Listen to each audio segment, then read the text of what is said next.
Bismillahirrahmanirrahim. Assalamualaikum warahmatullahi wabarakatuh. Innal hamdalillah nahmaduhu wa nasta'inuhu wa nastaghfiruh wa na'udzu billahi min shururi anfusina wa min sayyiati a'malina. Man yahdihillahu fala mudilla lahu wa man yudlil fala hadiya lahu. Asyhadu an la ilaha illallah wahdahu la syarika lah wa asyhadu anna Muhammadan abduhu wa rasuluh. Allahumma shalli ala nabiyyina Muhammadin wa ala alihi wa sahbihi ajma'in. Amma ba'd. Hadirin sidang salat tarawih yang dirahmati Allah Subhanahu wa taala. Pertama, mari kita panjatkan puji syukur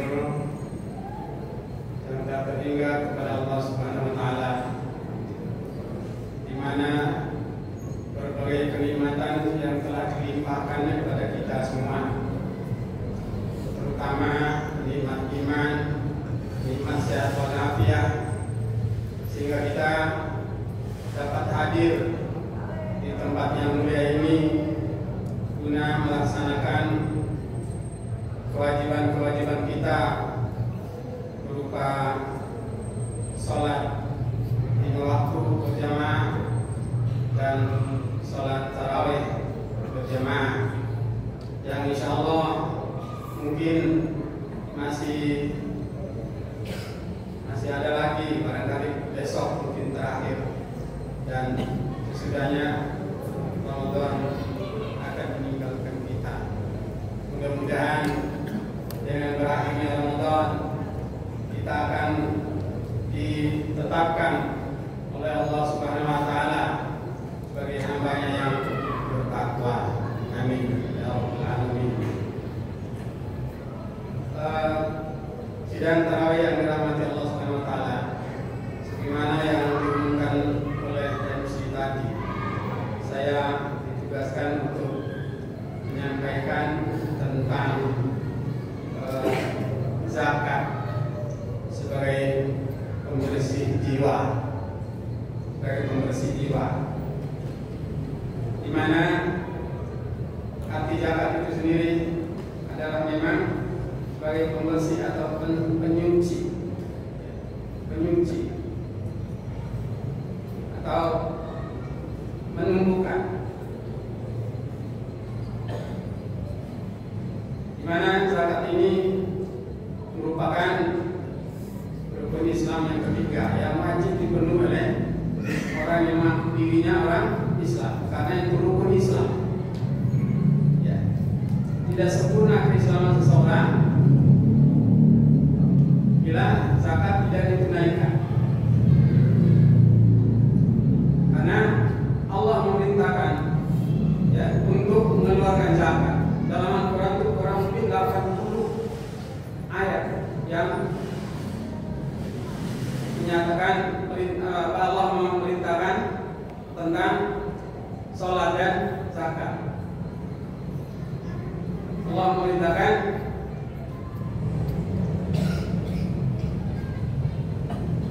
dirikanlah sholat dan tunaikan zakat. Pertama, dapat kita lihat antara lain di dalam surat Al-Baqarah ayat 110. Jadi itu zakat. Kemudian perintah ya memungut zakat terhadap orang-orang yang memiliki kelebihan harta. Ya, itu dapat dibaca pada surat At-Taubah ayat 103 yang bunyinya A'udzubillahi minasyaitonirrajim. Bismillahirrahmanirrahim. Khudz min amwalihim shadaqah tutahhiruhum wa yuzakkihim biha. Itu bunyi daripada surat At-Taubah, penggalannya dari ayat Taubah 103 tersebut, yang bunyinya demikian: ambillah zakat dari harta mereka guna membersihkan dan menyucikan mereka.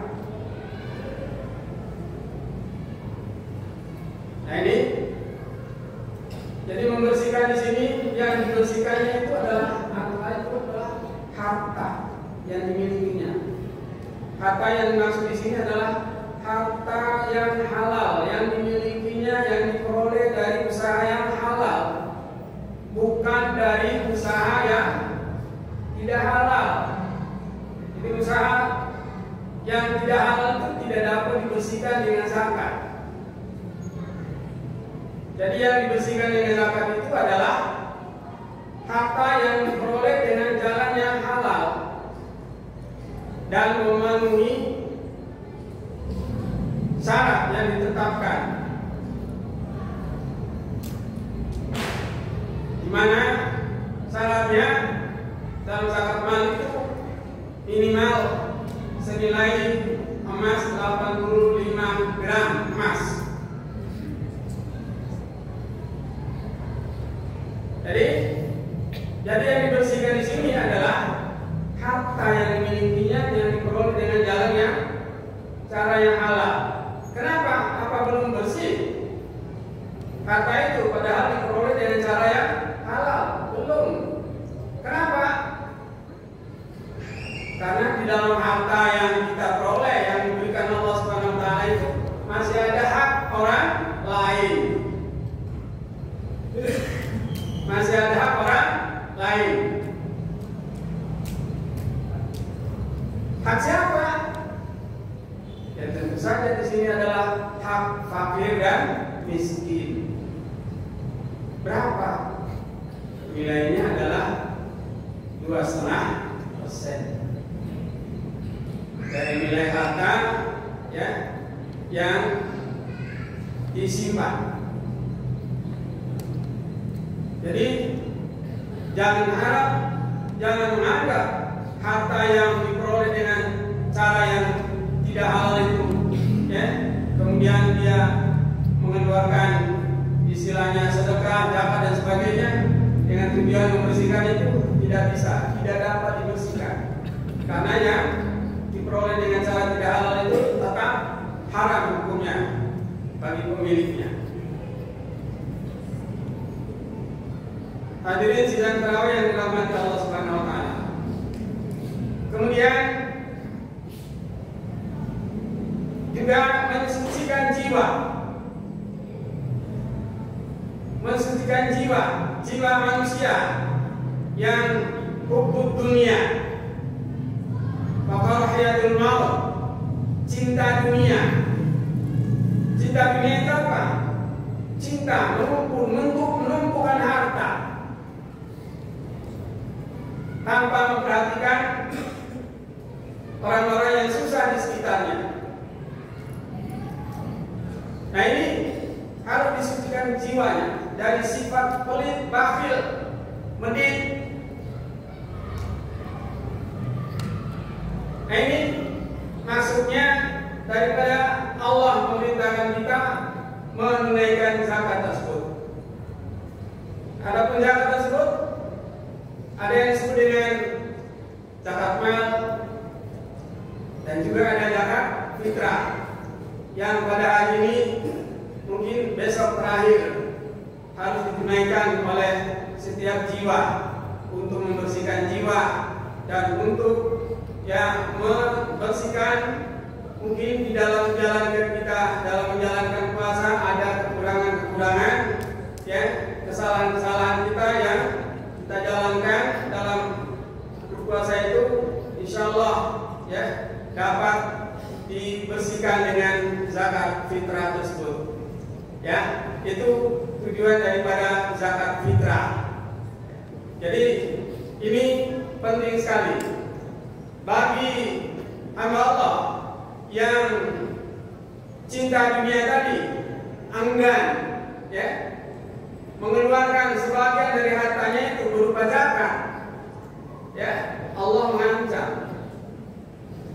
ya Allah mengancam. Baik di dunia, ya,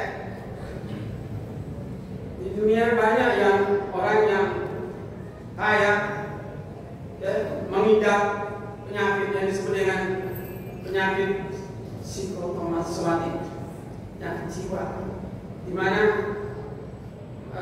berbagai perasaan-perasaan yang tidak enak dalam tubuhnya, penyakit yang tidak tahu ujung pangkalnya. Ya, pergi ke dokter tidak menyelesaikan. Nah, ini penting. Bahayanya bagi kita orang Islam yang tidak memahami tentang zakat tersebut. Ada yang menganggap bahwa dia sudah berzakat kalau setiap harinya dia bersedekah 10.000, kalau ada yang minta-minta, itu tidak disebut zakat itu. Ya, tidak disebut zakat, itu infak biasa, sedekah biasa. Jadi, kalau zakat itu harus dikeluarkan sesuai dengan ketentuan Allah, yaitu setelah setahun, ya, kalau berupa emas dan perak simpan. Setelah setahun dan punya nisab minimalnya senilai 85 gram emas, itu harus dikeluarkan 2,5% untuk dibagikan kepada, ya, asnaf-asnaf yang telah ditetapkan dalam hukum Islam. Kemudian Allah juga mengancam bagi orang yang tidak mau yang mengeluarkan zakat. Itu dapat dibaca pada surah At-Taubah. Surat At-Taubah ayat 34 dan ayat 35. Di situ dikatakan bahwa orang yang menyimpan harta berupa emas dan perak yang sudah mencapai nisab dan tidak dikeluarkan zakatnya, maka di akhirat nanti dia akan disiksa, ya, disiksa dengan emas dan perak yang dimilikinya disetrika, baik setrika mukanya, setrika dadanya, disetrika perutnya dengan emas dan perak yang dimilikinya yang enggan dia membayarkan zakatnya. Nauzubillah min dzalik. Maka mari kita yang memiliki harta yang berkecukupan